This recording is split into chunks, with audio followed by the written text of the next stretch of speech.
Good morning, everybody. My name is Charles Weber, the Director of Carbon Project Development here at Verst Carbon. Thank you for taking time to join us in this third session or third in a series of five online training sessions. Before we kick off today's session on renewable energy carbon development, allow us to take a bit of time to recognize the presence of my colleagues, also the team, who will be helping me in the delivery. So starting off with Violet, Zach, Sandra, and then Ziana. Violet. Hello and good morning, everyone, depending on where you are. My name is Violet Nkirote. I am a carbon associate for the energy projects, and I will be doing some of the modules together with Charles, and it's a pleasure to have you here again, and we look forward to this session. Ziana.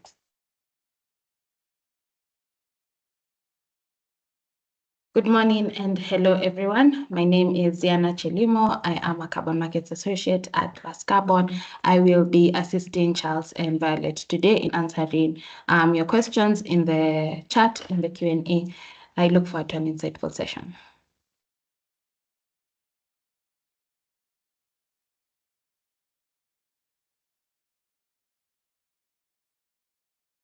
Good morning, everyone. My name is Zakaria Mwangi. I'm a Carbon Associate here at Verst Carbon, again leading the CDR and energy projects.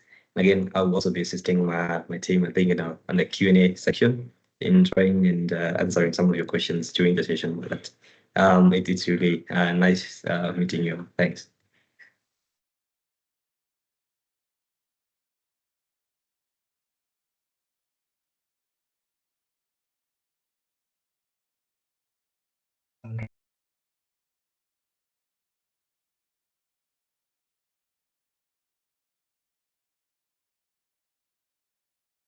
Sandra? Okay. So thanks for that, team. As mentioned earlier, in case you've got any question, please feel free to put in the Q&A section, or if you put in the comment section as well, somebody will be able to reach out to you. We'll make an effort to make sure we send out an email with this particular recording, link to this recording, as well as the notes. Otherwise, in case you have got any burning question, please put it in the Q&A or chat section, because we might not be able to have you ask your questions by way of audio, just to make sure we able to control the flow of information. We'll try to make sure that we complete this within 2 hours. That means at a hard stop at 11. Otherwise, should you still have any questions, the chat will always be open in the entirety of this period, even beyond the recording or delivery of the session, and we can be able to respond to any burning questions. That said, allowing me to switch off my camera. And Surab just confirmed with me that you are now seeing the acknowledgement page on your side and nothing else. Yes, you can see it clearly. Perfect. So, as you all know, for those who have been with us since the beginning of this process last month, this presentation and accompanying materials was developed by Somerset Origination as part of the program overseen by the Gold Standard Foundation and funded by the German Ministry of Economic Affairs and Climate Action. The program entailed us about 7 companies being shortlisted and selected to co-create the content, the slides with the Somerset and the Gold Standard Foundation, and then embark on both either in-house or in-person training across the globe, depending on our areas of influence. For we as Verst Carbon, we are focusing within the African market, but anybody from across the planet is welcome to join. We kicked off this session on the 20th of March with the introduction to carbon markets, and then we had last week's session looking at how do we certify a gold standard climate mitigation project. And then we decided as a consortium alongside Somerset and the Gold Standard Foundation to focus on 3 technical areas. The first one being renewable energy, that's being delivered today. And then Good Friday next week, we shall be looking at afforestation and reforestation projects. And on the 25th of April, marking the end of this first series, is improved cook stoves. Should we have significant feedback that people want to understand about, let's say, voucher project or any other type of carbon project, we will be able to provide that training. Otherwise, we intend to be providing this series on a quarterly basis as part of our effort to make sure the carbon market ecosystem, upcoming and ongoing players are fully engaged. That said, we shall kick off the third topic, renewable energy, and we shall be looking at four particular modules. And my colleague Violet will be assisting the delivery with Zach and Ziana supporting us in responding to your questions in the Q&A and the comment section. The first module will be an introduction to the project type. The second module to be delivered by Violet will be emissions reduction quantification. I'll then come back and look at how do we assess the eligibility, applicability, and additionality of renewable energy carbon projects, and Violet will wrap it up with implementation, monitoring, and reporting. But please make sure, as we also mentioned, that developing a carbon project is quite an extensive process, requiring a number of supporting documentations from your respective carbon registry or carbon standard, as well as the respective carbon methodology. What we are merely presenting is a surface level introduction of the same to enable you as the interested party to go deeper into those modules. That said, I will embark on the first module, that is introduction type, and this particular section will delve into the exciting world of renewable energy projects within the framework of developing RE. So when you hear RE, it's just renewable energy. RE projects under the gold standard certification process. We'll explore the various types, their unique characteristics, and the intricacies of navigating the gold standard impact certifications to achieve sustainable development and mitigate climate change. And remember, we always give a gratitude to our partners in supporting, in developing these particular modules for the sake of the global community. That is the Somerset Origination, Gold Standard Foundation, and more importantly, the Federal Ministry of Economic Affairs and Climate Action. In this module, we're going to learn about RE projects, and by the end of this engagement, we expect you to understand what is a gold standard renewable energy project.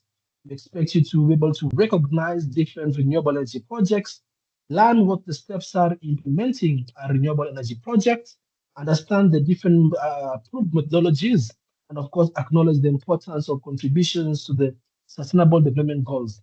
To help us understand this, we will be following the journey of a fictional carbon project developer. In this case, we are going to call them Menengai developers. Menengai developers had an idea to develop a gold standard renewable energy project, and they want to learn more about the options within the gold standard. Again, just to reiterate, Menengai developer is a fictional developer that you're just using for this particular engagement. So Menengai developers is considering implementing a renewable energy project under the gold standard. They plan to generate electricity from a renewable source and displace electricity generated from fossil fuels and, of course, issue carbon credits. Now, I want us to understand something here. There are two options for any kind of a developer. The first option is whereby there is no existing fossil fuel generating electricity generating project, and therefore you're starting from scratch. In that case, that would be classified as an avoidance. However, in the example we're going to be using for the focus of today's conversation is we are looking at replacing that existing fossil fuel-based generating electricity plant, therefore making that engagement more of a reduction as opposed to an avoidance. I hope that is very, very clear. And of course, I will leave it up to you to find out what exactly makes something classified as renewable energy as a food for thought. Now, renewable energy is central to the gold standard mission as it provides a sustainable solution for meeting energy demands while reducing environmental impact. Of course, there are different kinds of renewable energy projects, as you can see on the screen. You have got wind, which is basically focusing on harnessing wind power through wind turbines, transforming kinetic energy into electricity. We also have solar, which of course in this case will be utilizing photovoltaic solar panels to convert sunlight directly into electricity. We also have hydro, which will be focused on generating electricity from the flow of water through dams or other hydraulic structures. And for those of you who have got extensive technical background, you will know you can develop a hydro project either as a reservoir or from runoff of the river, but more on that later. And then you've got geothermal. Okay, extracting heat from the Earth's interior to generate electricity or provide direct heating. I'm happy to say that Kenya is a known leader in geothermal energy, thanks to the good work being done by Kengen, the developer, who has been able to secure financing to develop a number of geothermal sites. And of course, biogas, I think this is quite common across the continent, whereby we're using gas from natural processes such as methane from manure, and that can be used for heating or even lighting purposes. Now, key to note here is that renewable energy generation offers a sustainable alternative to traditional fossil fuels. These sources are usually naturally replenished and have minimal environmental impact when generating electricity. So if you are very keen on my question, I hope you have gotten that quick snapshot that what distinguishes something from being renewable energy and non-renewable is the aspect of being replenished. I'm sure some of you will be wondering, do we then say energy gotten from firewoods in forest, are it renewable or non-renewable or even oil and gas? Again, I will leave that for you to ponder over, but the key thing with renewable energy is that they're naturally replenishable. Now, renewable energy, suffice to say, plays a vital role in combating climate change by reducing the greenhouse gas emissions that will have otherwise been emitted from generating such electricity from fossil fuel sources, fossil fuel energy. By harnessing the natural resources, we're able to transition communities, countries, and regions to a cleaner and more sustainable future. And the key thing to note is that the gold standard is very keen on relying on robust methodologies. In this case, it has for a very long time been relying on what you call the CDM. If you remember, CDM stands for Clean Development Mechanism, which was one of the key outcomes of the Kyoto Protocol passed back in 1997. And through that, you have got agencies like the UNFCCC that has been very keen on publishing a number of methodologies that can be used to provide guidelines for developing a renewable energy carbon project. Now, for our engagements here, in the case of our example, Menengai developers wants to know how common are some of these renewable energy technologies within the gold standard. And as you can see from the chart there, they're quite common. And the government is very keen to see as many RE projects are being able to be developed. Now, across the two largest voluntary carbon standards, that is the gold standard and Vera, we see most of the emissions reductions from renewable energy projects coming from India, and that's about 42%, followed by China, 20%, and Turkey, 10%. For one who's wondering why is this the case, is because if you go back and look at the socioeconomic structure of these countries, things like demography, you notice that these economies are quite significant in the population, and they want the best ways in which they can sustainably provide that kind of energy by way of renewable energy. And again, those of you have been very, very focused on RE news. You notice that China has one of the largest development when it comes to renewable energy, particularly in the case of solar, that generating significant amounts of gigawatt hours from that expansion. Needless to say, again, that India and China also have a significant portion of energy coming from coal. And all this will be affecting what we call emission factors that my colleague Violet will be explaining later in today's engagement. So, just a quick recap. Some of the eligible renewable energy technologies, please feel free to type in the answer to the chat box, and my colleagues will be able to quickly respond to it. Another question is what is the most common of all these types of renewable energy? I'll be very interested to hear some of your answers. And again, please give your answer based on your country. So, for example, if you're in Kenya, say in Kenya, the most common renewable energy projects are, let's say, wind or geothermal. If you're in the DRC or in Ghana, please share us more insights given for your country. Now, going back to our fictional developer, Menengai developers now understands the basics of renewable energy technology, that is wind, solar, hydro, biogas, and geothermal. They now need to understand how renewable energy projects work within the gold standard mechanism. Firstly, as you remember from last week, they must refer to the standard documents. And within the standard documents, we have got what we covered last week called the hierarchy of standard documents, whereby we're looking at the first one being principles and requirements, and then we go to the activity requirements, and then we go to the methodologies, and then, of course, the product requirements. That is the hierarchy of documentations within the gold standard that meaning developers or yourself, you need to make sure you take into account. And remember, as we mentioned, even if you have got a very sound technical design of a renewable energy project and they are not adhering to the principles and requirements of, let's say, stakeholder engagement, safeguarding principles, and gender equality, you will not be eligible to develop this within the gold standard. Should you need more information or recap of the same, please go to our YouTube channel and you'll find the recording from last week's session. Now, all of the required standard documents relevant to renewable energy, as you can see on your screen, are highlighted in green, especially those within the principles and requirements, methodologies, and the products requirements. In this case, the products is your carbon credits or emissions reduction, or in the context of the lingo of the gold standard, the gold standard verified emission reduction, GSVERs. Now, for those of you who will be looking at developing renewable energies as a group project, if you remember, we talked about group project. In this context, we'll be saying POA or program of activities.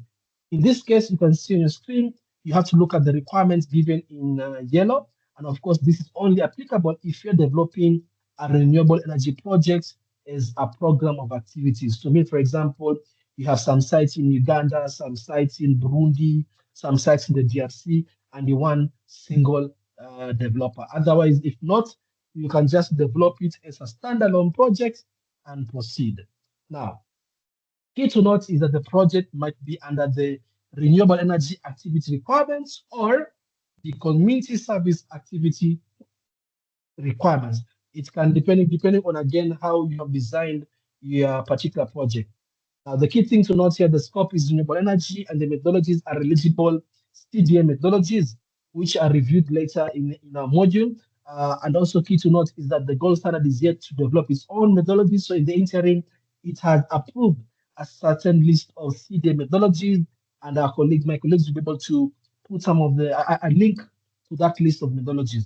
Finally, to ensure that the gold standard verified emissions reduction or carbon credit may be generated, the relevant product requirement must be followed. In this case, within the gold standard, you find a document labeled as the GHG emissions reduction and sequestration product requirements.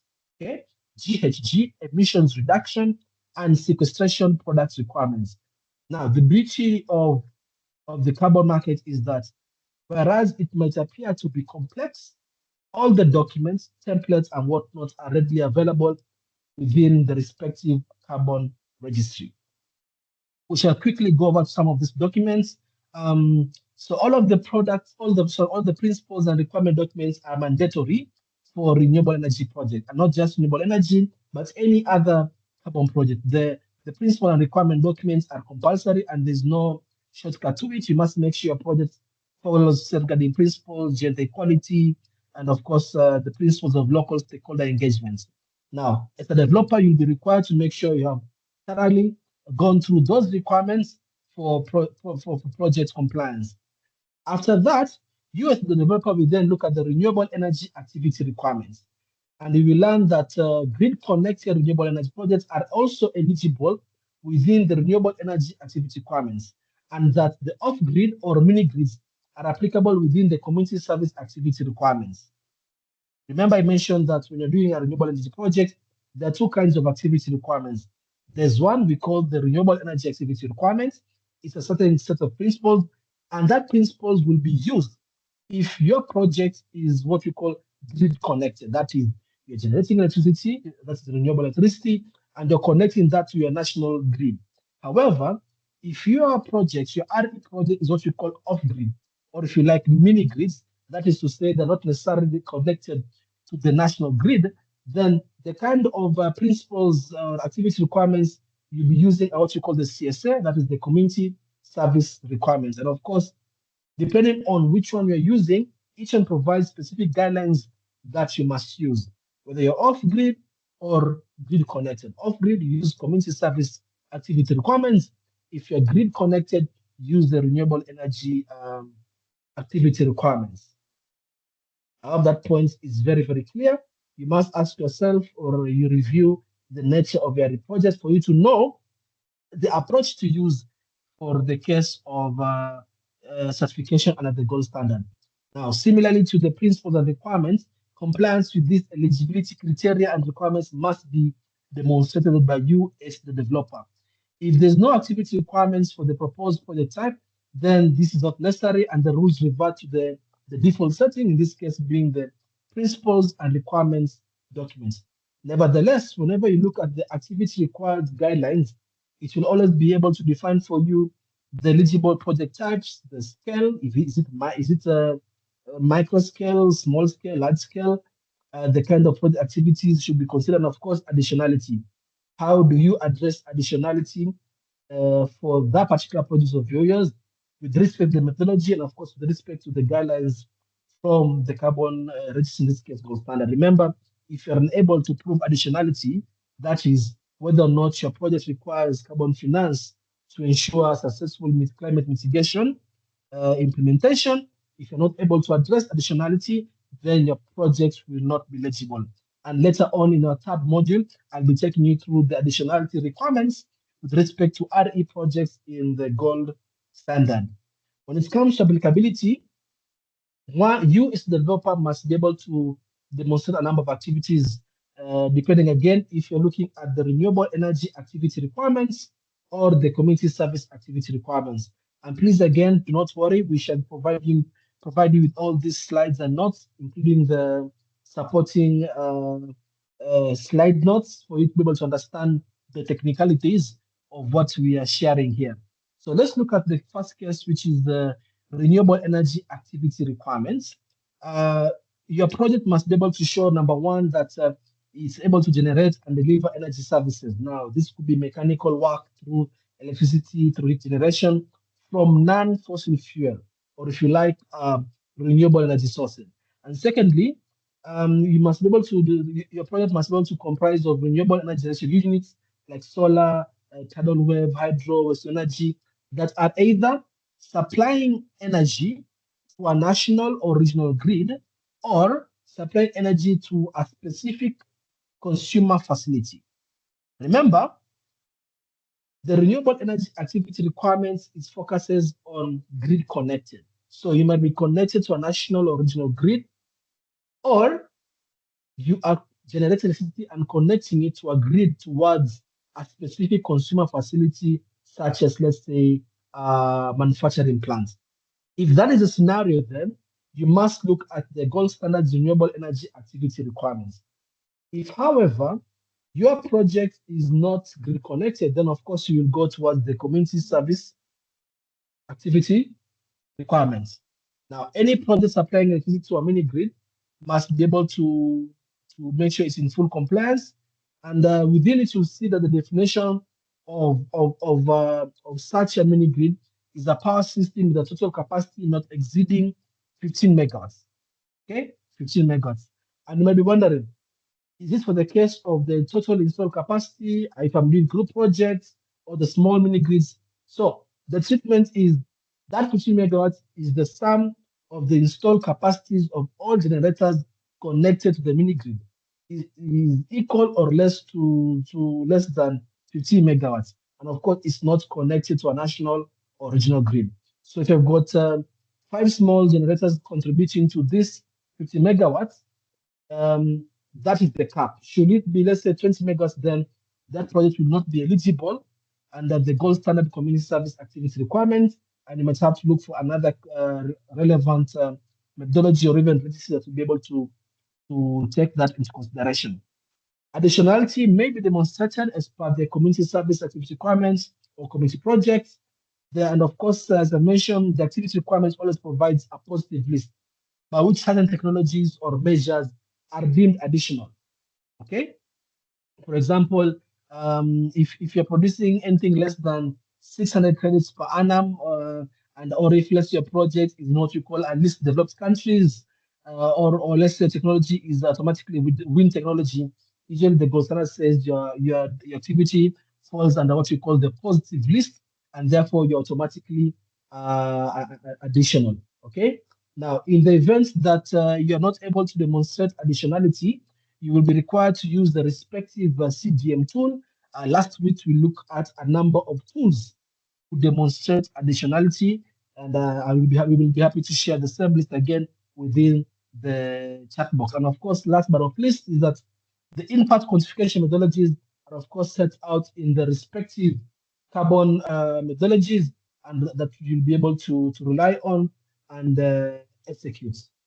Allow me to stop there and to allow that to be very clear. And just to reiterate, if you are grid connected, you'll be using the renewable energy activity requirements. If you're not grid connected and the total generation capacity is 15 megawatts, then it's no more than 15 megawatts, then you'll be using the community services activity requirements. Allow me to stop there and ask a simple question. Which activity requirements are applicable to renewable energy projects? Please give your answer in detail to demonstrate your understanding, and my colleagues will be able to respond to the same.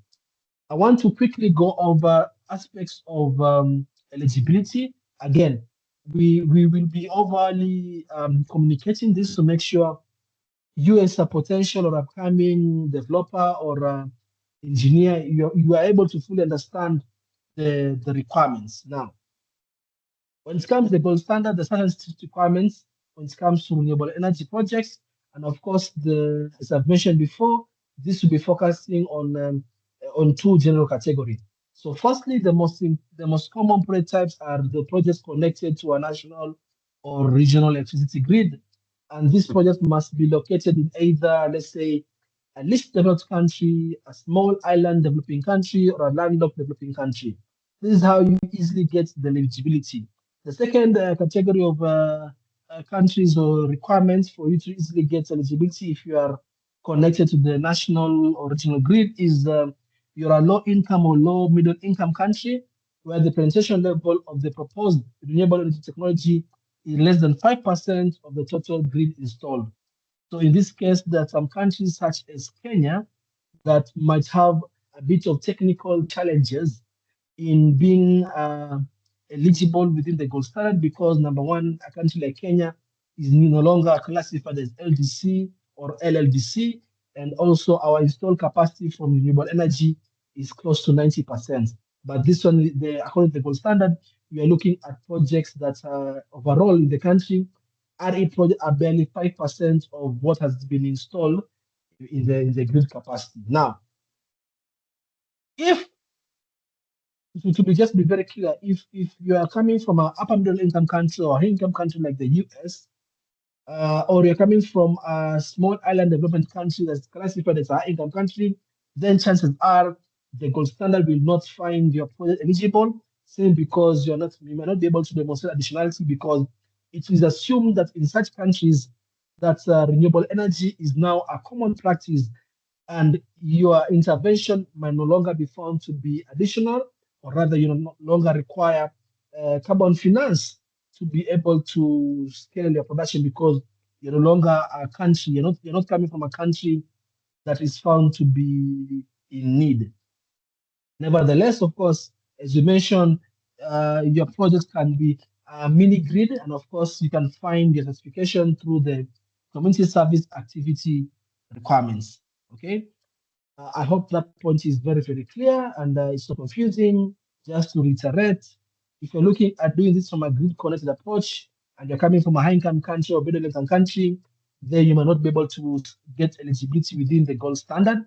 But maybe if you are from a small island developing state, then eligibility for a grid connected carbon project, renewable energy carbon project might be achieved within the gold standard. Of course, the multiple number of requirements, but that you need to go through them one by one. But if you're coming from a mini grid, chances are you will be deemed to be additional. I hope that is clear.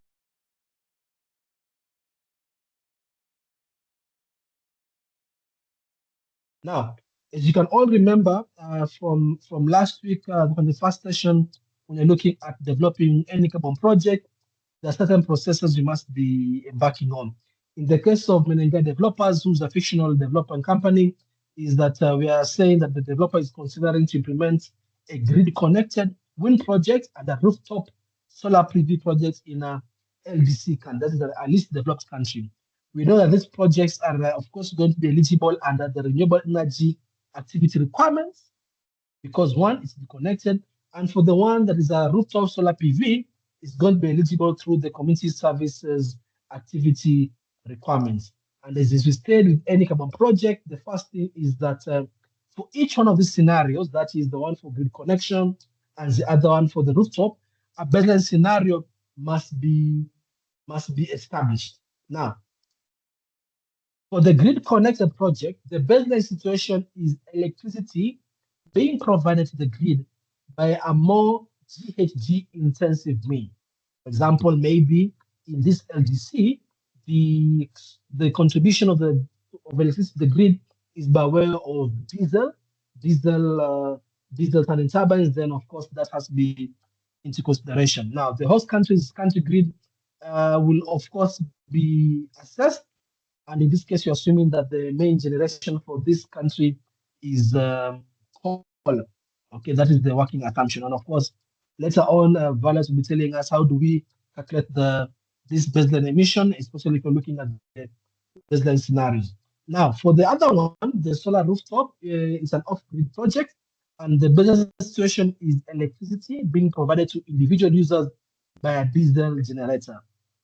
It could be that in this LDC, the different houses rely on diesel gensets for source of electricity, and that's your baseline. So what you are trying to say, or your intervention, in this case, it's a reduction. Remember, I gave you the difference between avoidance and reduction when it comes to RPO, because there's an existing uh, uh, energy generation project. In this case, it's a diesel genset to provide electricity. So that means if you're introducing a solar rooftop project, it becomes more of a reduction and not an avoidance project. I hope that is very clear. RE projects can be avoidance or reduction, again, depending on the technical approach. Now, as the developer, now that you know your baseline, you must be able to proceed and establish what you call the emission factor of the baseline energy to calculate the CO2 emissions within the baseline scenario. And of course, as we all know, there's a basic formula for calculating emissions, that is taking your activity data multiplied by the emission factor, and then of course be able to get the amount of emissions being generated. And this is something that Violet will be taking us through in the next slide. I hope that point is very, very clear. And for those of you who are within the renewable energy space, I hope you are very conversant with where do you get some of these different values for emission factors and whatnot. So, if I may ask, and please put this answer in the chat box. What is the business scenario for for a renewable energy project? What is the baseline scenario for a renewable energy project that is going to be a reduction? Okay, please type in your answer in the chat box. And remember, I mentioned that a renewable energy project can be considered to be avoidance or reduction, again, depending on the mitigation activity or the baseline scenario. Please share your understanding of that particular explanation. As I said, when you want to develop a carbon project, besides familiarizing yourself with the carbon registry, you must be able to understand whether your project has an applicable methodology. And we said if there's no applicable methodology, then the only recourse is you have to find ways you're going to develop one. But thankfully, within the renewable energy sector, we have quite a number of applicable methodologies. Now, methodologies can either be approved gold standard impact quantification methodologies, or they could be the eligible ones coming from the CDM side. Okay, so you can decide, do I want to use an eligible CDM methodology, or do you want to use an approved methodology within the gold standard? Again, you as the developer will be at it will be at your discretion to see the most suitable ones. If you go to the gold standard websites, you'll be able to see the methodologies within the renewable energy section to see which ones are eligible within the approved list of GS projects or the eligible list within the CDM methodology. Now, you will notice that most of the projects within scope are what we call large scale and small scale. And we're able to look at some of the definitions of a large scale or a small scale last week, whereby a small scale project is one that is generating less than 60,000 carbon credits per annum, but more than 10,000 carbon credits per annum. And of course, the large scale is a project that's generating upwards of 60,000. On your screen, you'll be seeing methodology with certain abbreviations. I'm sure you're wondering what are the abbreviations all about. So when you see SCM, that is an approved consolidated methodology. So mean that one is most likely going to be covering a typical large scale project. AMS is approved methodology for small scale projects. Okay, AMS is approved methodology for small scale projects, meaning that methodology cannot be used for a project that is looking to develop a grid connected array project that is, let's say, 20 megawatts. Because for AMS, the cap is at 15 megawatts. So most likely be required to look at if there's an existing SCM methodology to cover your 20 megawatt grid connected projects. Okay. And as you can see on your screen, there are quite a number of them. If you just Google any one of these, you'll be able to find them within online. And whenever you see an SCM or AMS methodology, just know that that is a CDM. The other one labeled as GS. GS stands for the gold standard. So the gold standard has got two methodologies within the renewable energy sector. That is the GS biodiesel methodology and the GS microscale methodology. Now, key thing to note is that, as I've said, it is up to you to decide: are you going to use an approved methodology from the gold standard or an eligible one from the CDM that has been approved for use within the gold standard project? Okay, and again, as I've said, it comes down to you. You select the most appropriate methodology depending on your methodology. So, for example, AMS1A is electricity generation by the user, and of course, this must be a small scale. It's different from, let's say, SCM002, which is grid connected electricity generation from renewable energy sources. So, for example, if you want to generate 12 megawatts of solar, in that case, then you might be considering and it's coming from a mini grid, then you're likely going to be considering AMS1A. But if the same 12 megawatts is going to be connected, then you'll be considering AMS1B because it's small scale and it's grid connected. However, if you want to consider solar generation and it's going to be grid connected and it's 20 megawatts, then you're going to be using SCM002. I hope you're able to see that particular difference. And of course, if you're generating the 12 megawatts and it's not grid connected, it's a mini grid, and you're looking at using it for rural electrification, then the most applicable methodology will be the AMS1L.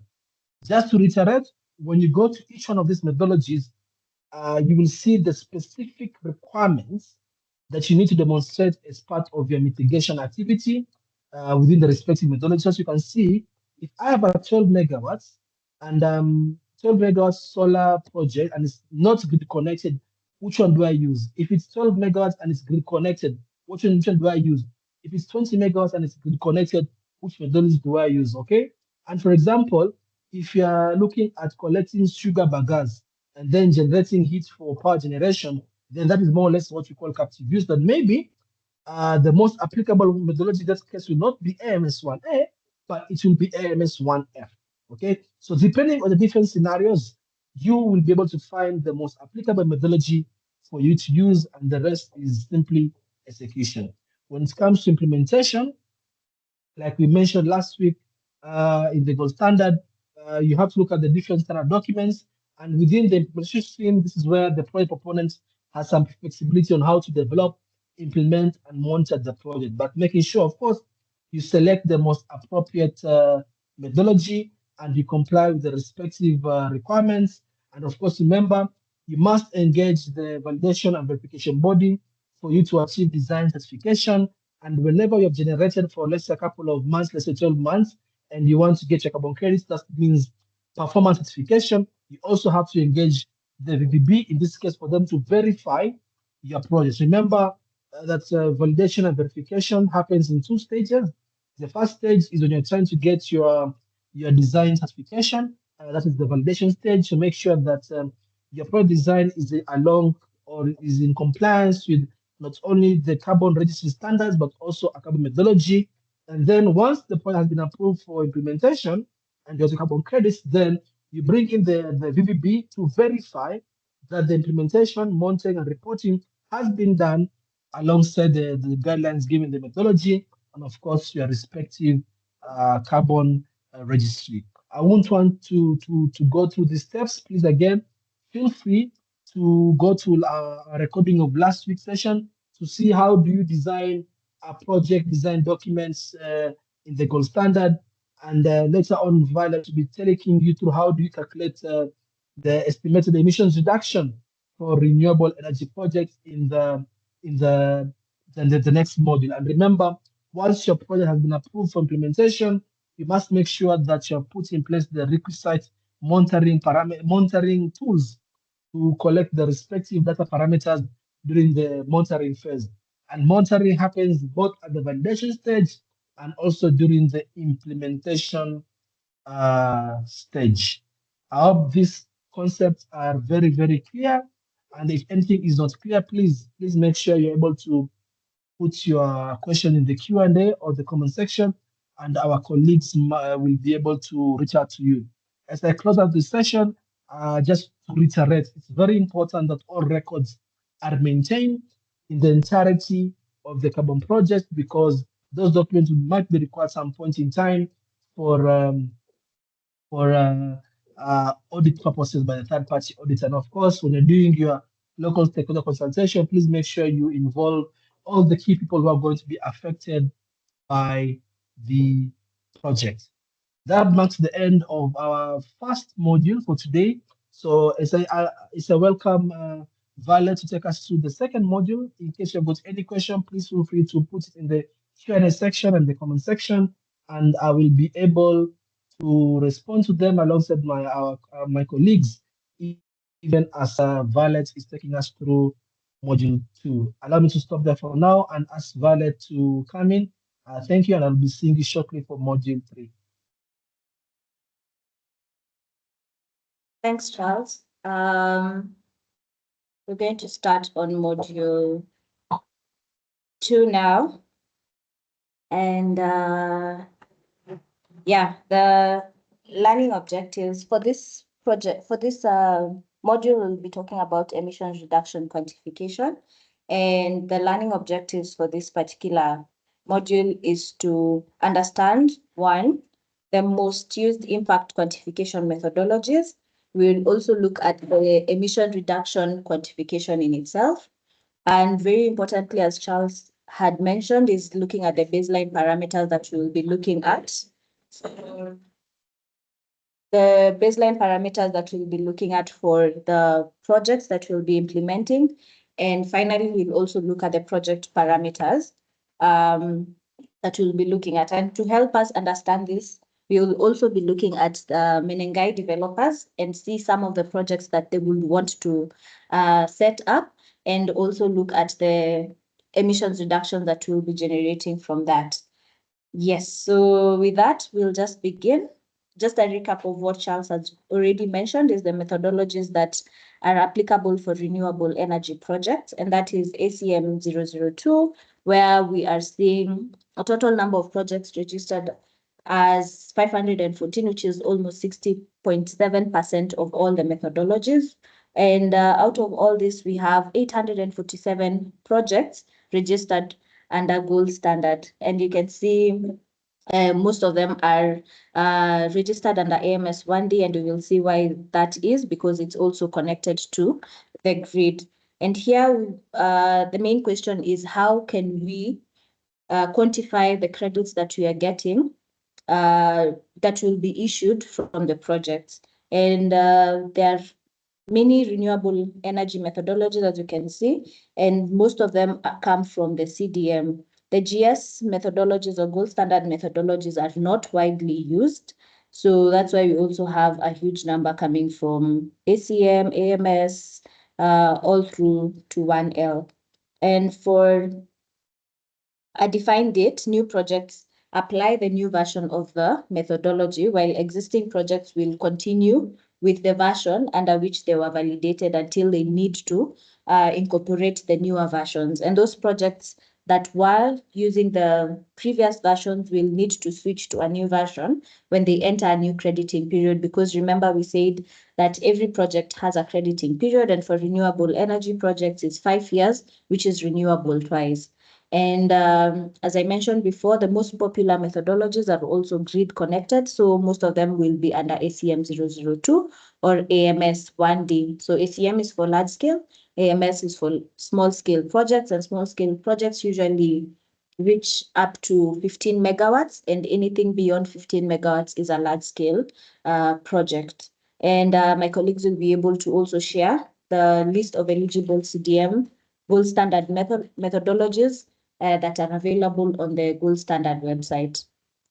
Just a bit into the methodologies themselves, ACM 002 is referred to as a grid-connected electricity generation from renewable sources. And this encompasses whether it is wind, solar, or even hydro projects. Then we have 1A, which is electricity generation by the user. We have 1D, which is grid-connected renewable electricity generation. So it's similar to ACM 002, only that AMS 1D is for small-scale projects, and that's up to 15 megawatts. Then we have AMS 1F, and this mostly speaks to captive use and for mini-grid purposes.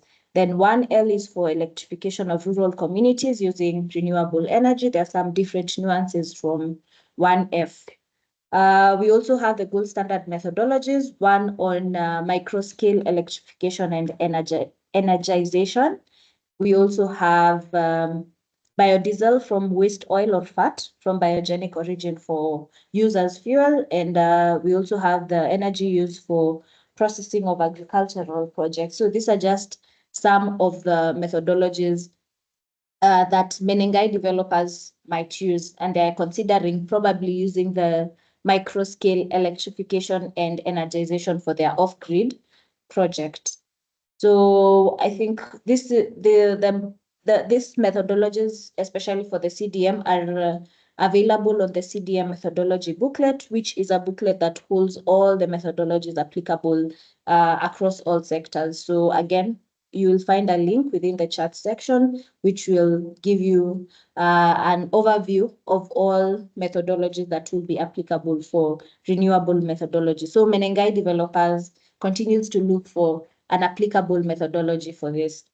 And here we'll just see an overview of all the methodologies that are available based on the project scenario. So for a project scenario that supplies electricity to a national or regional grid, the best case would be AMS 1D. And you'll note that here we only have AMS type of methodologies, because also Menengai developers are looking at a small scale project, not a large scale one. So ACM 002 will have been the best applicable if it was more than 15 megawatts. But since Menengai developers want to set up a renewable energy project that is connected to the grid but is less than 15 megawatts, they would most likely choose AMS 1D.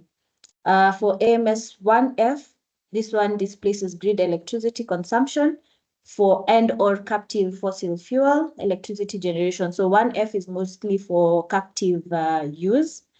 Then 1D will also be applicable where the project will supply electricity to an identified consumer facility via the national or regional grid, whether it is through contractual agreements such as wheeling. And then we also have 1F, which is not applicable to Menengai developers, but this one now supplies to a mini grid, mostly off-grid, where previously they were using generators, using only fuel oil or diesel fuel. And then now we have AMS 1A, which now supplies to household users located in an off-grid area. This is not quite applicable for the project that Menengai developers want to set up. So they are analyzing the methodologies and decide that they will apply AMS 1D, as I mentioned before, to the grid-connected wind project.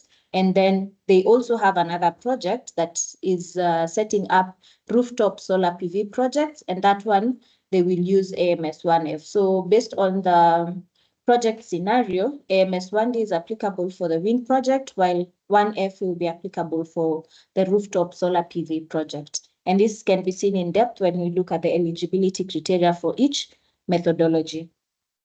Just to gauge what we are learning, which has been by far the most popular renewable energy methodology? Is it grid or off-grid? Maybe just throw your answer down there in the chat box, but I'll give a hint. It's mostly AMS 1D and ACM 002. So do those methodologies apply for grid or off-grid connections? Yeah, so we'll just go ahead and look at the baseline scenario. And the baseline scenario is described as a situation that exists or would have existed without the implementation of the project. And it's usually termed a business as usual scenario.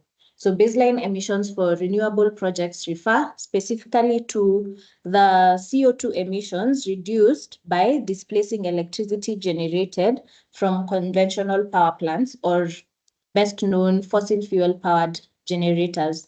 So following an eligible methodology like AMS 1D and AMS 1F, all projects generated electricity above baseline levels would otherwise have been produced by more greenhouse gas intense energy generation. So whether you're using a fossil fuel like diesel to run thermal plants, then the baseline emissions will be coming from the combustion of diesel for thermal plants. And now coming to for renewable energy projects, it will involve calculating the emission factor of the grid or the fuel used to generate electricity. So depending if the grid is powered by thermal plants, then we will need to calculate the emission factor for the grid if a large percentage of it comes from fossil fuel.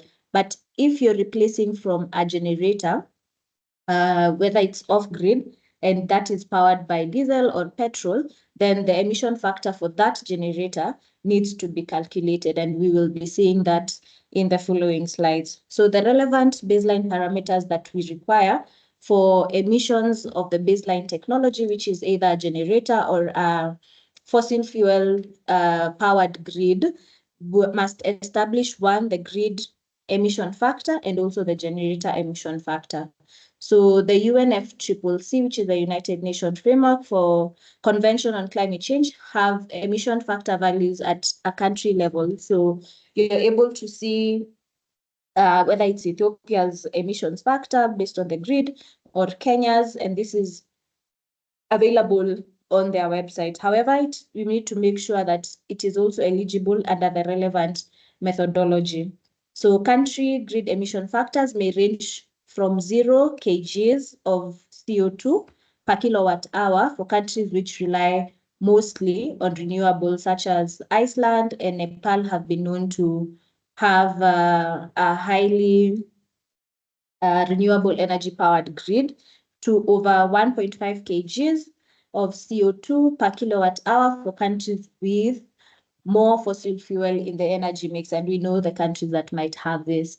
So UNFCCC, which hosts the CDM mechanism, also provide a default emission factor for a fossil fuel generator, which is usually between 0.8 and 1 kg of CO2 per kilowatt hour. And this is information that you can get from the available tools on emission factor, which is tool 007.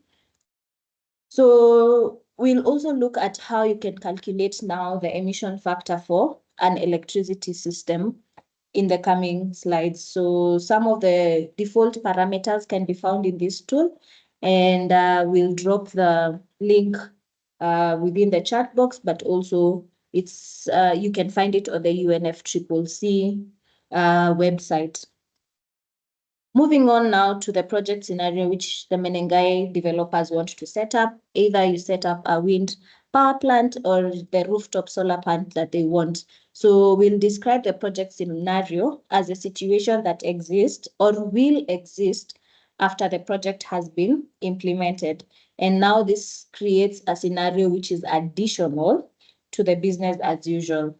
The project scenario is compared against the baseline scenario to measure the project's carbon emissions reduction and also the SDGs, because remember we mentioned that gold standard is very heavy on attaching impact to the particular carbon project that you're trying to set up. So once you do in the project scenario, you need to show that you're replacing either it's a generator or a heavily fossil fuel powered grid with a renewable project where you generate green electricity.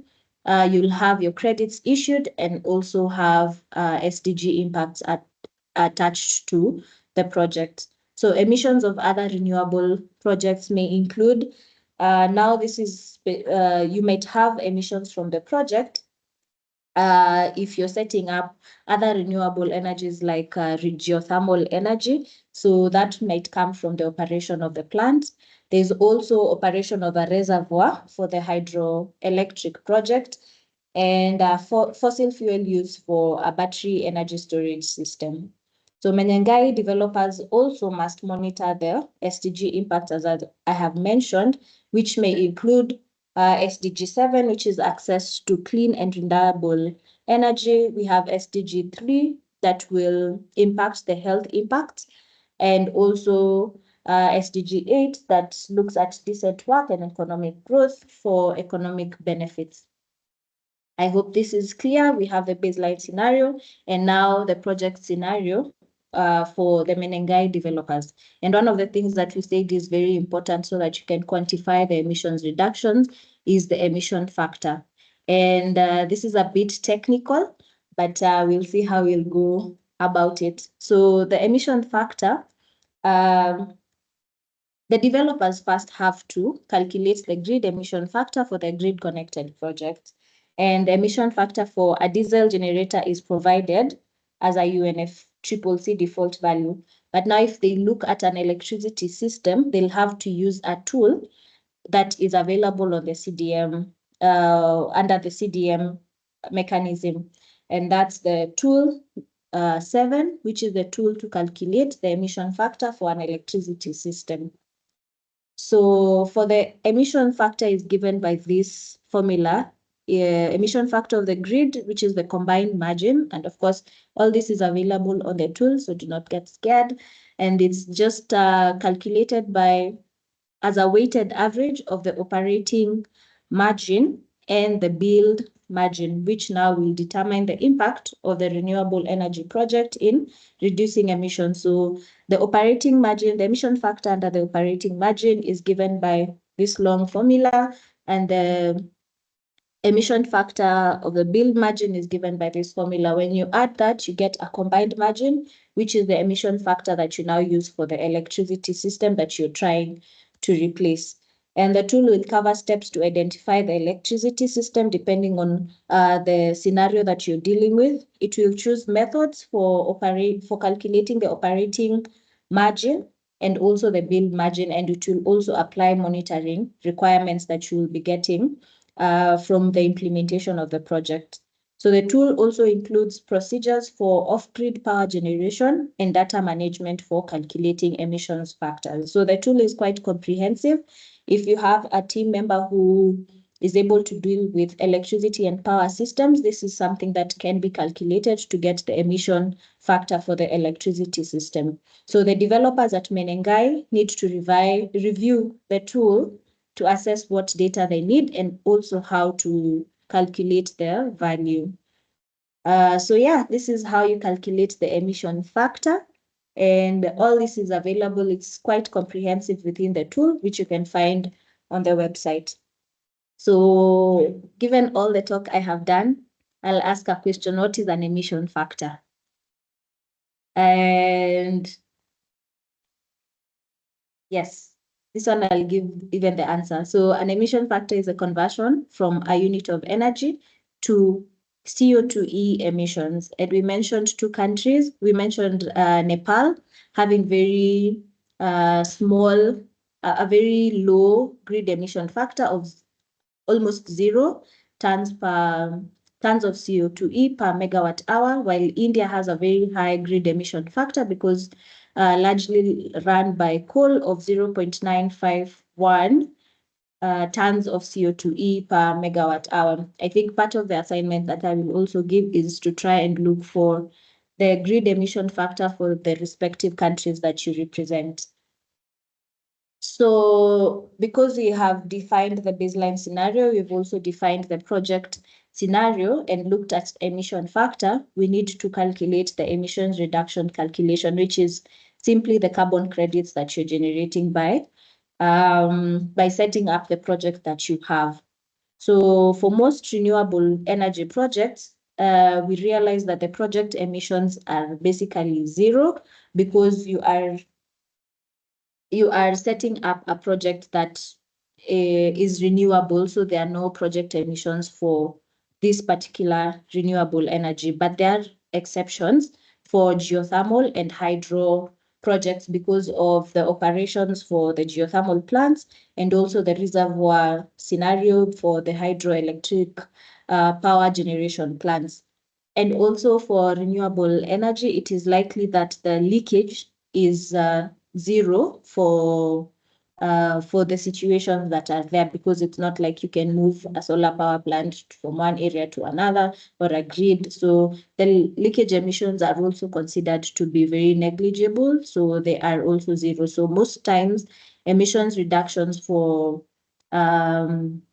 renewable energy projects come just from the baseline emission calculation that you will get, because it will be baseline emissions minus 0 minus 0. So for the two methodologies that we picked, one for the wind power plant, which is AMS1D, the baseline emissions are given by multiplying the net electricity generation that is produced and fed into the grid as a result of the implementation of the wind project in each year, which is the megawatt hour, multiplied by now the combined margin factor that we tried to calculate earlier for the grid connected power generation in each year. So basically, once you calculate the electricity generation from the wind power plant using AMS1D, and multiply that by the emission factor, you'll get the carbon credits that you're generating from the wind power plant.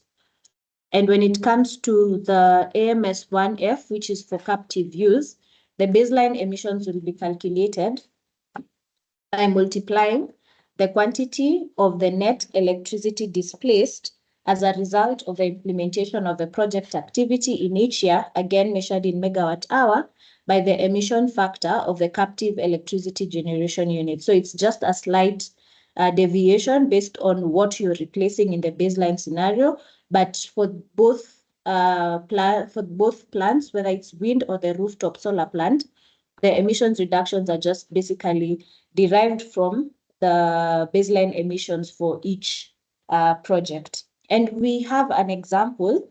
A good thing, the gold standard has project design documents available for each project that has been registered before.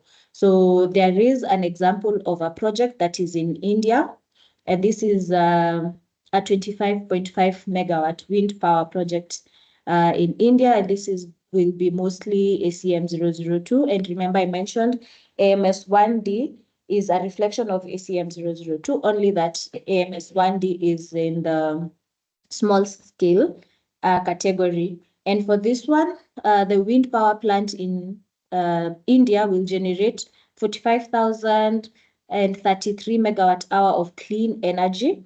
And we have identified before that the grid emission factor is 0.9475 tons of CO2e per megawatt hour of electricity generated. So with this, you're able to calculate the baseline emissions, which is also the emissions reductions. So when you multiply the 45,033 megawatt hour by 0.9475, you get 42,669 tons of CO2e per year. Remember now, 1 credit is equals to 1 ton of CO2e. So this particular project is receiving 42,669 credits after its implementation per year. So for every year, for every crediting period, this number will be multiplied by 5, which is roughly 200,000. I want to say 200,000 credits for the crediting period that the wind power project will be running. And remember that they can also renew the crediting period twice. So when it runs for 15 years, it's also a considerable amount of credits that they are generating from implementing this particular project. Yeah, so again, I'll ask just to remind ourselves what an emission factor is, because it's also a very important aspect of calculating emissions reduction. You can jog your mind a bit. Then the next question I'll ask is, how do you calculate the emissions reductions for a renewable energy project? And I'll give you a hint, it depends on the methodology, but the overarching formula is still the same. So based on what you have in mind when setting up, you could try and look at how you calculate emissions reductions for that project. And also remind yourself how you calculate the emission factor. But this one I will help you. Basically use tool 07 from the CDM website, and also check if there's a default from the CDM default values for common parameters document. Yes, I'll allow you to throw some questions in the Q&A section or the comment section as I give Charles the next session. Thank you. Charles. Thank you so much for that delivery. And I know for some in the audience might be feeling a bit overwhelmed, but that's why we and the Gold Standard Registry decided to collaborate and see how best can we try and demystify the carbon market ecosystem. And of course, the intention here, of course, is to make sure we're able to help communities in just putting their minds around what it means to develop a carbon project. In this context, we are looking at this week, how can we develop a renewable energy carbon project? That said, I will resume displaying my screen, and we're going into the third module, that is assessing eligibility, applicability, and additionality. And at this point in time, it should be very obvious that we with any carbon project, it's very, very important for one to make sure that they're able to select the most appropriate registry for them, and of course the most appropriate methodology for them. And of course, we look at how do we do the eligibility assessment, applicability assessment, and most importantly, how do we demonstrate additionality. And for the sake of the conversion, we shall continue using the case of the Menengai developers in our presentation. Now, remember, we were using the example that our fictional developer is looking at assessing the feasibility of a grid-connected wind project as well as an off-grid rooftop solar project in a least developed country, or if you like, it's this LDC. As we had mentioned earlier in last week, that for you to get gold standard verified emissions reductions, or if you like, gold standard carbon credits, projects must comply with the relevant gold standard documents within the hierarchy given, as you can see on your screen. You will notice that we are overemphasizing this fact because you must be able to make sure you follow these principles and requirements. But also you have looked at the first module, the activity requirements, and of course the impact quantification methodology of like carbon methodology, and of course the product requirements. And all these guidelines are well established within the gold standard, and you can easily be able to access these documents. Now, as the developer, once you have carefully reviewed the eligibility criteria for your renewable energy project, you'll then be able to know that whether or not, whether you're able to ensure that you are in full compliance. Now, the next thing is that as a developer, you will be required to read through the activity requirements, and you discover that renewable energy projects connected to a national grid or electricity grid connected are ineligible for gold standard projects if they are listed within an upper middle income country or a high income country, or if it's in the case of a small island development state. So for you as the developer, you have to make sure that your project is eligible depending on the categorization of your country, and of course also what you call the positive list as to be provided to by the gold standard. And just to reiterate, if your project is going to be grid connected, you are going to be looking at the renewable energy activity requirements, hoping and assuming, of course, you are in an LGC or SIDS. And of course, if your project, in this case, the rooftop solar grid is off grid or mini grid and it's generating less than 15 megawatts, then we shall be looking at the CSA requirements, the community service activity requirements, just to make sure we are still on the same page. I will pose this question and I want you guys to answer in the chat box, and of course, my colleagues will be able to provide the answer should anyone not be able to get the right question. Where are grid connected renewable energy projects not eligible? Where are grid connected renewable energy projects not eligible? If you are in a certain category of countries, where will it not be eligible? Okay, and I said there are three or four so classes of countries, and please put your answer in the chat box. I'll give you a couple of seconds. I mentioned that you must make sure that you're in the right country. Again, all this ties back to the principles of additionality. I noticed there was a question from in the audience about renewable energy projects are so common all over the world.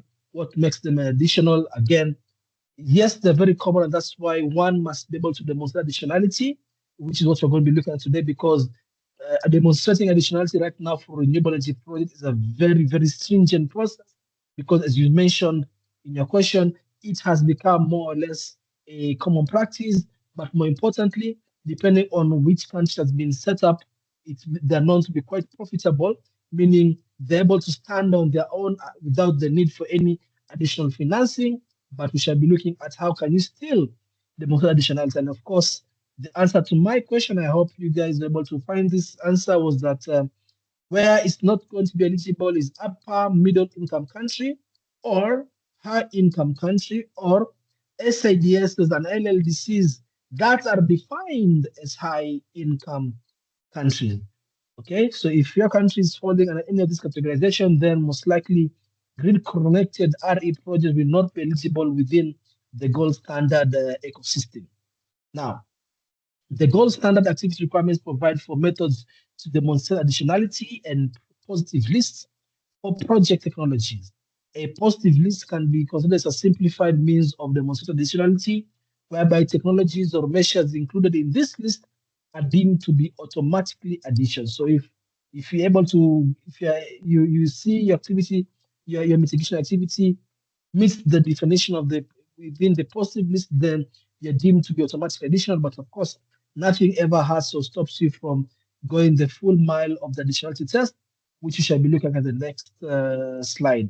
Now, additionality must be, of course, be demonstrated within the project design document, the PDD, and of course, that is going to be reviewed by the VVB, that is the validation verification body, at the validation and crediting period renewal. Okay, the two stages in which you'll be required to demonstrate additionality.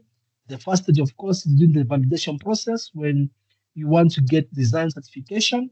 And then at the end of your first crediting period and you want to go and have the crediting period renewed, additionality has to also be assessed, because we have to see maybe after the 5 years or the 7 years or 10 years of your mitigation activity, the project or mitigation activity has now become a common practice, and therefore there's no demonstration of additionality, and therefore no need for you to be recertified. Okay, so additionality must be proven at the validation stage and again during the crediting period renewal process. Now, the renewable energy activity requirements use the CDM tool 32 positive list. And I'll ask my colleagues to post that link to the tool. That is the CDM tool 32 positive list, which includes large and small scale grid connected electricity generation technologies such as solar, photovoltaic, and offshore wind and rural electrification project. And of course, there are different conditionalities given for each one of these. The positive list for community services projects includes the mini-grid connected or off-grid connected, off-grid solar technologies, rural electrification projects, and of course, in this case, we'll be looking at projects generating less than 600 credits, or they're able to reduce less than 600 tons of CO2 per given year because of the nature of the ecosystem. Now, key to note is that the buyers of gold standard credits or third-party organizations who rate projects may wish to see a more thorough demonstration of additionality, such as the UNFCCC approved tool, CDM 201, as we mentioned in our first module. So in our first topic back in March, is that that is the alpha and omega, the principal tool for demonstrating additionality. So what I'm trying to say here is that even if you might find your project is within the positive list, it is very important for especially some investors or people who are going to be buying your credit for you to go the extra mile and demonstrate additionality using CDM 201, even though your project is within the positive list. The registry will not compel you, but from experience, we have known that some investors and buyers require to demonstrate that. And for that reason, we shall just do a quick recap of how to demonstrate additionality by way of CDM tool 01. And as you can see, it's a sort of a stepwise approach. Stepwise meaning, should step 1 be completed or achieved, you go to step 2, step 3, and so forth and so forth. Now, although very rare, I must say this, you will notice that there's a step 0, which is demonstration of whether the proposed project activity is the first of its kind. Now, when we say first of its kind, means within the project boundary, and of course the validator will have to make sure that indeed your project is the first of its kind within the boundary. So if you're able to demonstrate that your project is the first of its kind using the prescribed CGM tool, then it is you no longer need to do the other steps. Your project is deemed to be automatically be additional. Okay. Now, if your tool, your mitigation activity is not the first of its kind, then which most likely is going to be the case, then you'll be required to follow the next 4 steps. Okay. Now, step 1 being identifying alternatives. Are there alternatives to your mitigation project within the boundary? Again, because here the ecosystem or rather the carbon registry are trying to prevent a scenario whereby there's a multiplication or a duplication of the same mitigation activity. Now, this is a very technical assessment that the validator will be at pains to demonstrate whether or not that is the case. Now, should you fail step 1, then you still have another way in which you can demonstrate additionality, and that is by way of investment analysis. And as a proponent, you must conduct an investment analysis within the gold standard to show that the project is not the most financially attractive option without revenue from the gold standard verified emissions reduction units.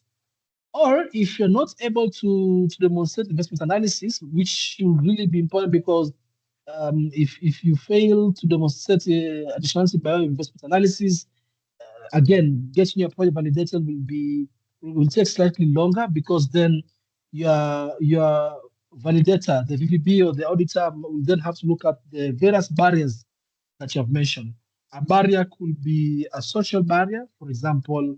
I not there's a project whereby we're looking at using biogas to generate energy for cooking, and people are mentioning that the idea that you are using waste generate energy for cooking might not entirely be good, making things palatable, and therefore there's a cultural barrier towards biogas projects within that particular community. So just think of any barrier that will be able to be there to prevent the political barrier, technological barrier, social barrier as well.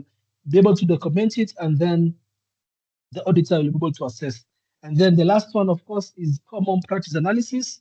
I think we mentioned in module 1 that in the case of renewable energy projects, if a country has at least more than 5% grid connected renewable energy projects, or more than 5% of the grid is from renewable energy projects, then you might not be able to demonstrate, you might not be able to really demonstrate additionality, because especially for a country like Kenya, because with 90% of our generation coming from renewable energy, any renewable energy project coming from the country within the gold standard ecosystem might be hard to prove, because it's not a common practice. So if it's a common practice, meaning what are you really doing that is really different, and that is where your certification process comes to an end.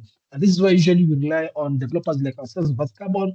We'll be able to give you the appropriate technical guidance to help you in meeting the additionality question. So remember, the different ways of looking at additionality, there are some, like I mentioned earlier, you can look at the positive list, and you can also look at the CDM 201, the different ways in which you're going to be able to approach this. But of course, when it comes to which procedure will be precedence to the auditor, remember what you mentioned back here.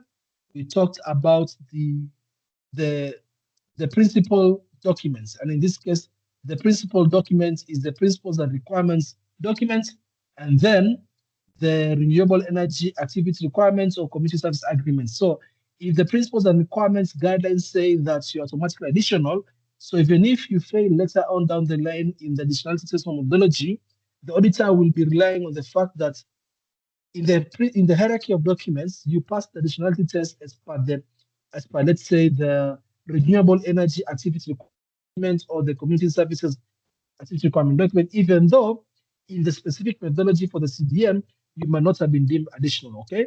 So the auditor will look at the hierarchy of requirements, hierarchy, or rather the protocols to follow, and you must still be deemed to be additional. So there's a bit of technical guidance on that, and that is where you often engage people like ourselves to help you in walking down the journey. I'll just again quickly rush through this because we have had this session again with Violet. I just wanted to contextualize this in the case of our fictional developer. Remember that this developer is looking at setting up a rooftop solar project and also doing a grid connected project. So Menenga Developers has now shortlisted a number of methodologies which may be applicable to their potential projects. Now, the two projects must be in the scope and must be applicable in order to apply the relevant methodology. This is to mean that they will have to go to and look at what does SCM 002 say, AMS1D and AMS1F. Now, the developer will then make a table in the feasibility report or the PGG and explain the criteria and whether or not their project has met the criteria within the criteria for each of these methodologies. The developer must demonstrate compliance by writing out how their project meets the requirements. The scope and applicability requirement can be found in, usually I think it will be the second section of most of these methodologies. When they go to section 2 of MS1D or MS1F, you will be able to find the requirements. And if you find that the project does not comply, then with a particular methodology, then you cannot use that particular methodology. So for example, SCM 002, as I mentioned, is for a large-scale grid-connected project. The project could be either a case of a greenfield project, meaning it's a brand new, fresh from the factory, if you can say it that way, or it can be a case of retrofitting. And in this case, it must be generating more than 15 megawatts, because if it's less than that, then you have to use a small-scale methodology, okay? And in this case, there are two options that the developer looked at. There was AMS1D. In this case, AMS1D, you're looking at renewable energy generation, whereby you're looking to supply that to the national grid or to a particular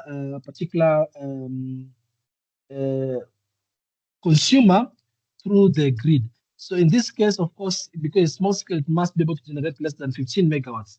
Now, in the other alternative, they can also use AMS1F. In this case, maybe they're looking at displacing electricity from the grid, or that's something that was GHG intensive, or even fossil-fired captive power plants. So you need to go and look at the specific scope and applicability of each methodology and see whether or not does this methodology fit out the design of my project. If the answer is no, then drop the problem. But remember, small scale projects less than 50 megawatts. So you must be looking at an AMS. If you're large scale, then you're looking at an SCM methodology category. All that point is very, very clear. And just to reiterate, there are three classes. You've got a large scale, small scale, and micro scale projects. If you're generating less than 1,000 credits, that is classified as a micro scale project. A small scale project is one that is either generating up to 60,000 credits per annum, or the maximum output capacity of the renewable energy technology is under 15 megawatts. Okay, so suffice to say that looking at the case of the Menengai case, then both projects are classified as small scale projects. Now, you might be wondering, what about if my project was at a micro scale? What can I use? Now, the good thing to note here is that there are applicable methodologies for micro scale projects, and the gold standard has made every effort to provide methodologies for the micro scale project. Now, the key thing to note here is that some of these micro scale projects might be locked out from certain activities. For those of you who know or have heard of CORSIA, that is Carbon Offsetting and Reduction Scheme for International Aviation, then I'll put it out there that if you're developing a micro scale renewable energy project, then chances are it will not meet the demands of the CORSIA scheme, meaning that you're not going to be eligible to sell your carbon credit to, let's say, these airline companies like Delta Airlines, who are known to be buying quite a number of credits within the African continent to offset its emissions. Okay. Now, key to note also I mentioned is that when you're developing a project, you can develop the project as either a standalone small-scale project, or if the project has got multiple iterations, you can decide to put them within what you call a program of activities. You develop them as a group project to make things easier for management. Now, the key thing to note here is that, remember asking me, so what is the advantage of developing as a standalone, or what is the advantage of developing as a program of activities? So when you're developing a project as a POA within the gold standard, now, whenever you're registering, let's say the first instance, that is the first VPA, the voluntary program of activity, the voluntary project activity, sorry, being, let's say, the one for grid connected, and then the second one will be the rooftop.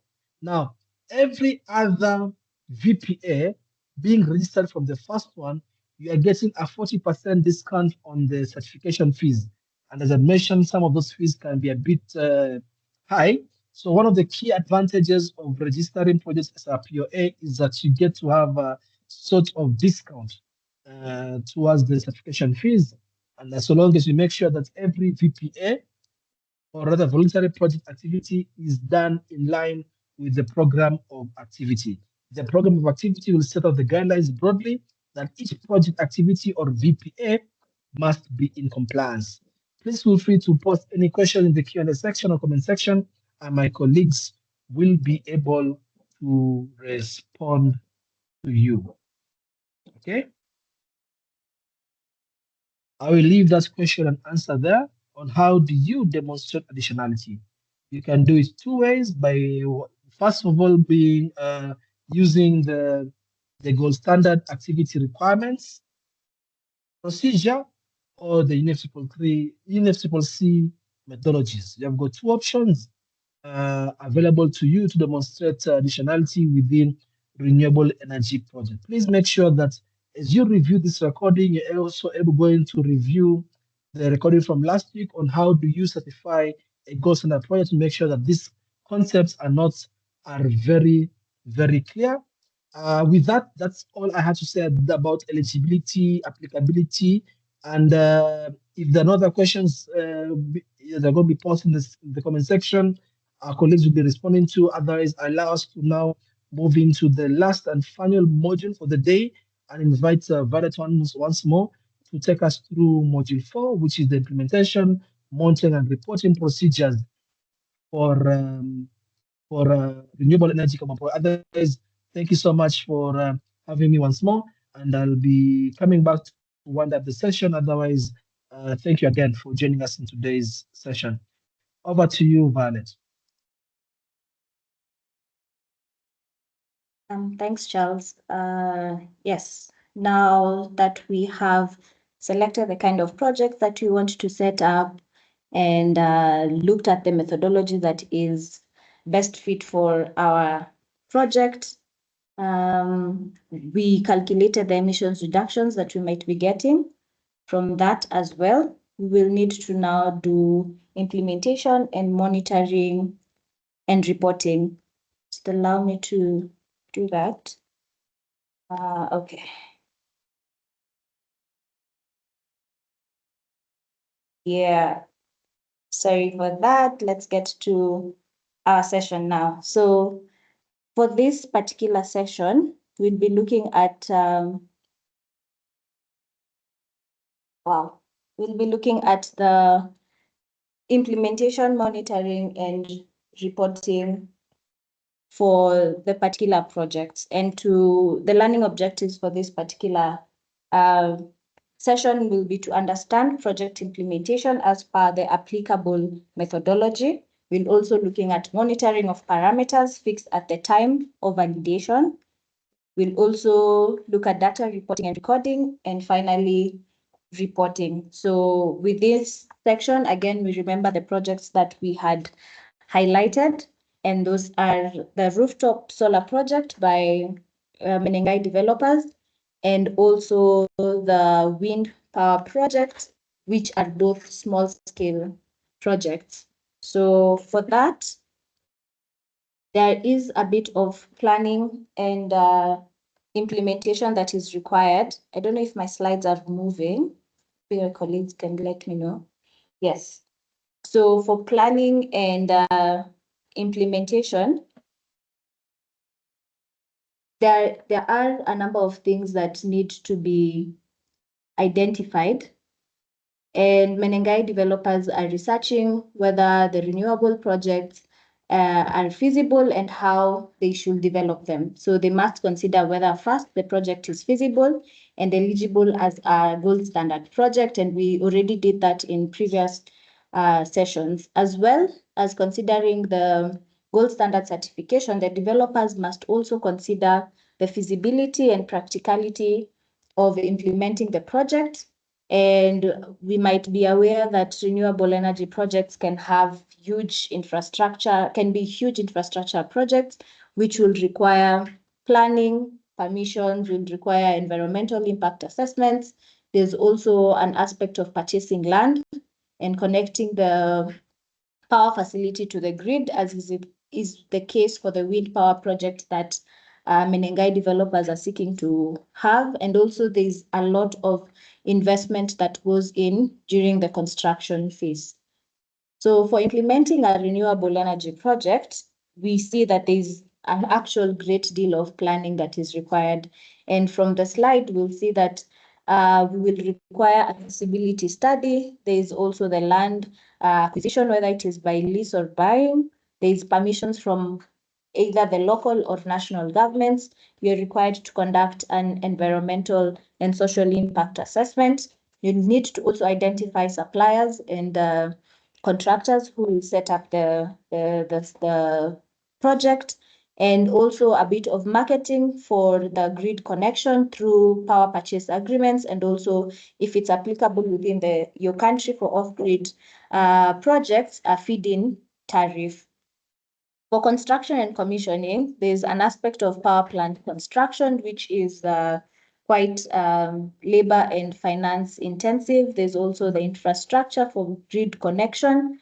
And going forward within the implementation of the project, there is operation and management, where we'll need to monitor the electricity production, also for the parameters that will be used to quantify the emissions reductions. There needs to be commercial management, especially if there is a grid connection. There is technical management, and obviously the continuous maintenance of the particular projects. So for this hierarchy is mostly for large scale projects and more intensive projects. For technologies with smaller capacities, such as a rooftop, PV, or a mini grid, they have a much simpler process.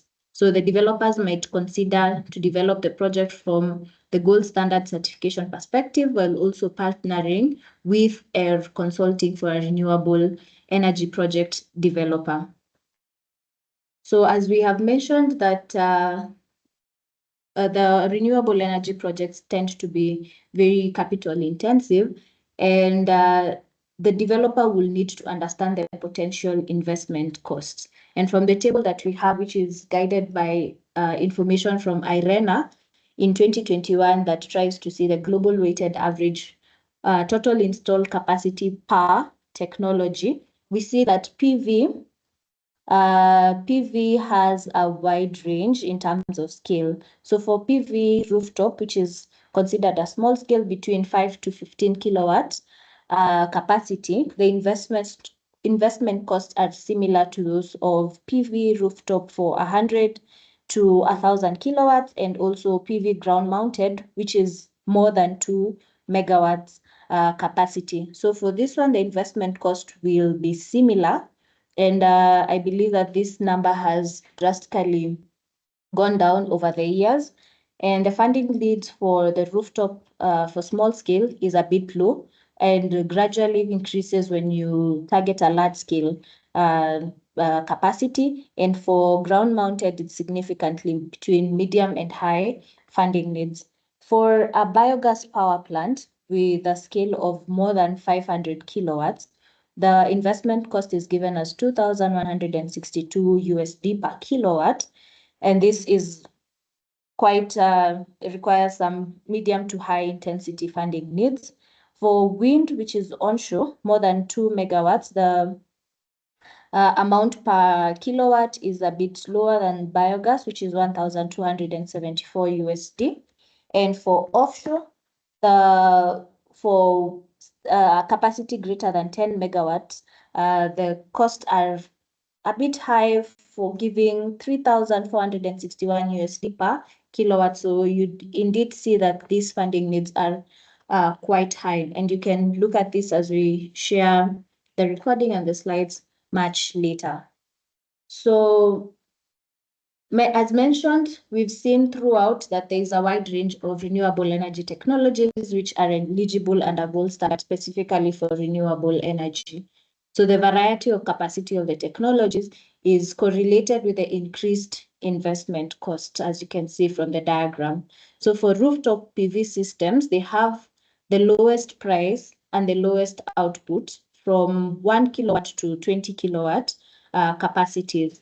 Then we'd move on to the energy kiosks, ranging 1,000 to 20,000 in terms of investment costs, going higher to mini grids and through to the large scale grid connected technologies, which might require a handsome 1 million USD just to set them up.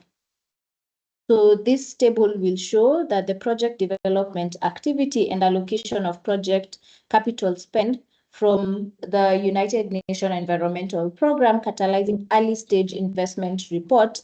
They mentioned that early stage project development will approximately cost 1% of the total cost, while late stage project design or development will cater for approximately 4% of the total cost.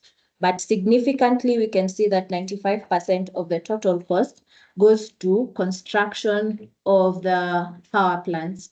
So this is quite important to note as a project developer, even as you're trying to set up or rather implement the particular project that you have. So although renewable energy has great climate mitigation benefits, it's also important to consider also SDG impacts, it is unlikely that a renewable energy power plant can be funded through the sale of credits alone. As Charles has mentioned before, carbon credits come in to assist, especially with the operational cost, and not to offset the entire capital costs that are required for this particular project. So that is important to also learn as you consider to set up a carbon project in the renewable energy sector. So a question would be, apart from certification requirements, as we have discussed, what must be considered when implementing a renewable energy project? And we've seen within the hierarchy in the slide that I had given before. Feel free to drop the answers in the chat box, as I have done here. So we have an example of a project, and given that again, I mentioned that carbon markets are very transparent. You can be able to find this project from the GS registry, the gold standard registry, using this ID. You'll just key in the 11421 under GS ID, and you'll be able to see all information. There are validation reports. There's a project design document. There's the several documents that are required for you to get through the certification project for gold standard. And for this particular project, we have EA-NAM wind power project, who the developer is Monsoon Carbon, and the host country is Vietnam, and they chose ACM 002 because you can see that the total capacity is more than 15 megawatts with 399.6 megawatts. So for this particular project, wind projects, they generate an estimated electricity generation of 1.1 million megawatt hour annually to the national grid, hence connected through using the methodology ACM 002. And the electricity will be supplied under a 20-year power purchase agreement, generating about 900,000 credits from this particular project.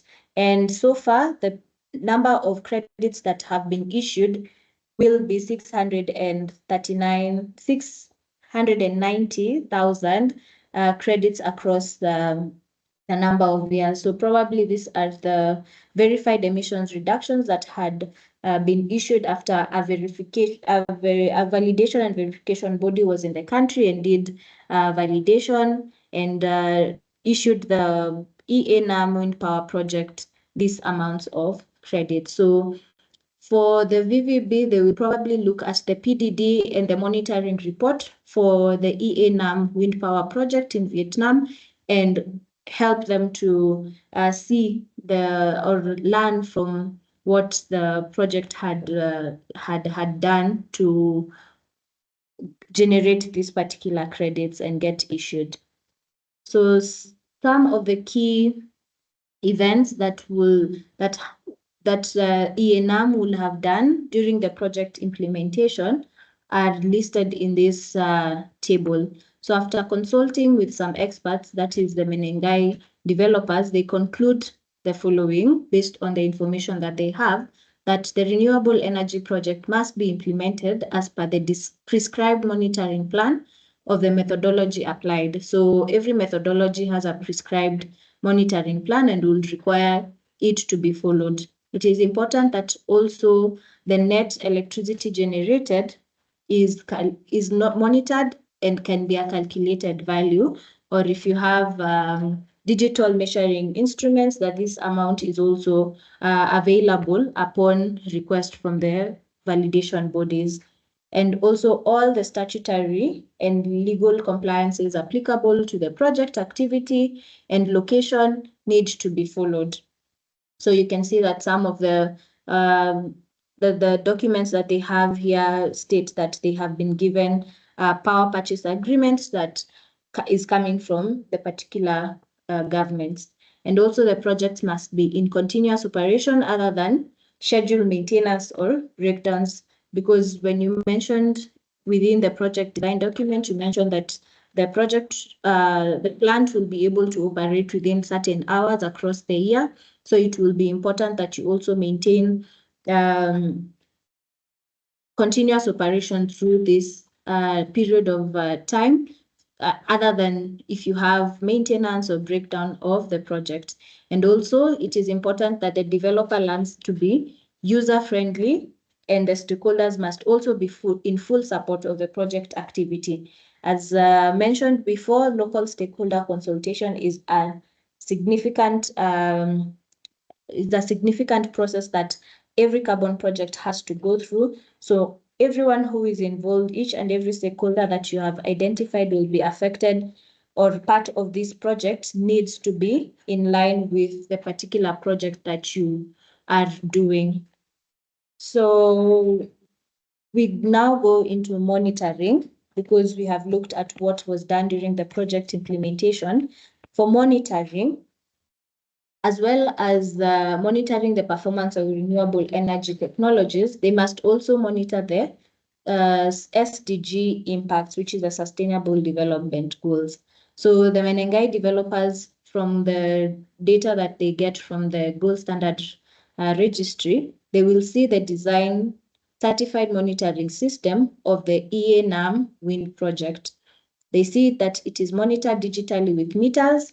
It is cross-checked by the grid operators based on information they give within their design certified document, and they also cross-check with sales receipt based on the transactions that have been done from the developer and also the off-taker of this of the electricity generated from their plant.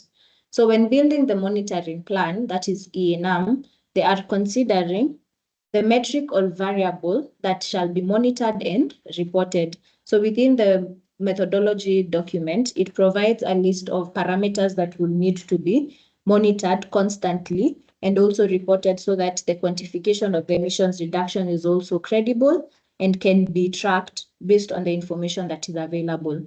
There's also an essence of frequency of monitoring and reporting against each parameter. So based on whether you're going to report to monitor the electricity generated monthly, how long do you wait to also report that for each parameter? That is also an important thing that the developer must look at.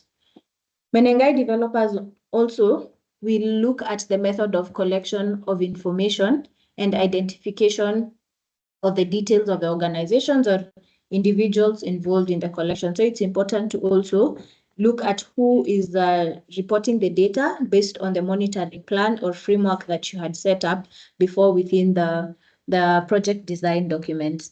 And any quality control approaches for the proposed data collection and reporting need to also be accounted for. And most importantly, there needs to be a significant check on the ethical restrictions on the collection and or reporting of collected information. So there's quite some significant work that has to be done during the monitoring plan, because remember, during implementation, you need to keep check of the data that needs to be recorded, because this will be one of the things that the third-party auditor will come in to just check and make sure that everything checks out so that you are issued. As we had seen before, the estimated credits that ENAM had mentioned they will be generating was 933,236, but they were only issued 693,000. So based on data that was available, the credits that were issued were derived from that particular data and parameter. So project monitoring, as opposed to in implementation and every other cycle, is one of the most important aspects of a project, but this will not be very hard as you will have a team dedicated to it. So yeah, the final step will be the review, audit, and certification process. And since now Menengai developers understand what is required of them in terms of project implementation and monitoring, they will look up again similar projects on the registry that helps to improve their understanding, which they'll now apply to their own projects.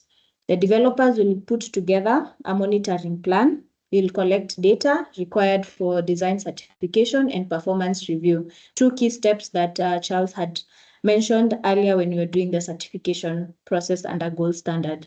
So the data and documents such as the PDD and the monitoring report will be submitted to the VVB as mentioned, with now a gold standard approved reviewer conducting a design review and a performance review before the VVB submits to gold standard for issuance of a certification outcome. So it's quite also an extensive process that each developer must go through in line with the VVB and also the gold standard review, internal reviewers. So we've just looked at the flow of how we select methodology, we quantify the emissions reductions, we do the project implementation, and now going on to monitoring. Then finally, the review, audit, and certification will not really be in the hands of a project developer, but other stakeholders who are party, which is gold standard, and the validation and verification bodies. So I hope this paints a clear picture. Once everything checks out, developer is now issued with the credits that they then can now go to the marketplace and sell comfortably. So this marks almost the end of this particular session. And some of the questions, just to jog your memory, is what must be monitored in a renewable energy project? What do you think is the most important thing that needs to be monitored in a renewable energy project? And also, what stage of the renewable energy project has the highest capital expenditure? I think this one we have mentioned, and it will be very easy to mention that construction is the stage that has the highest capital expenditure. So with that, I'll allow questions to go into the chat box and also the Q&A section as I invite Charles to wind up the session. Thank you.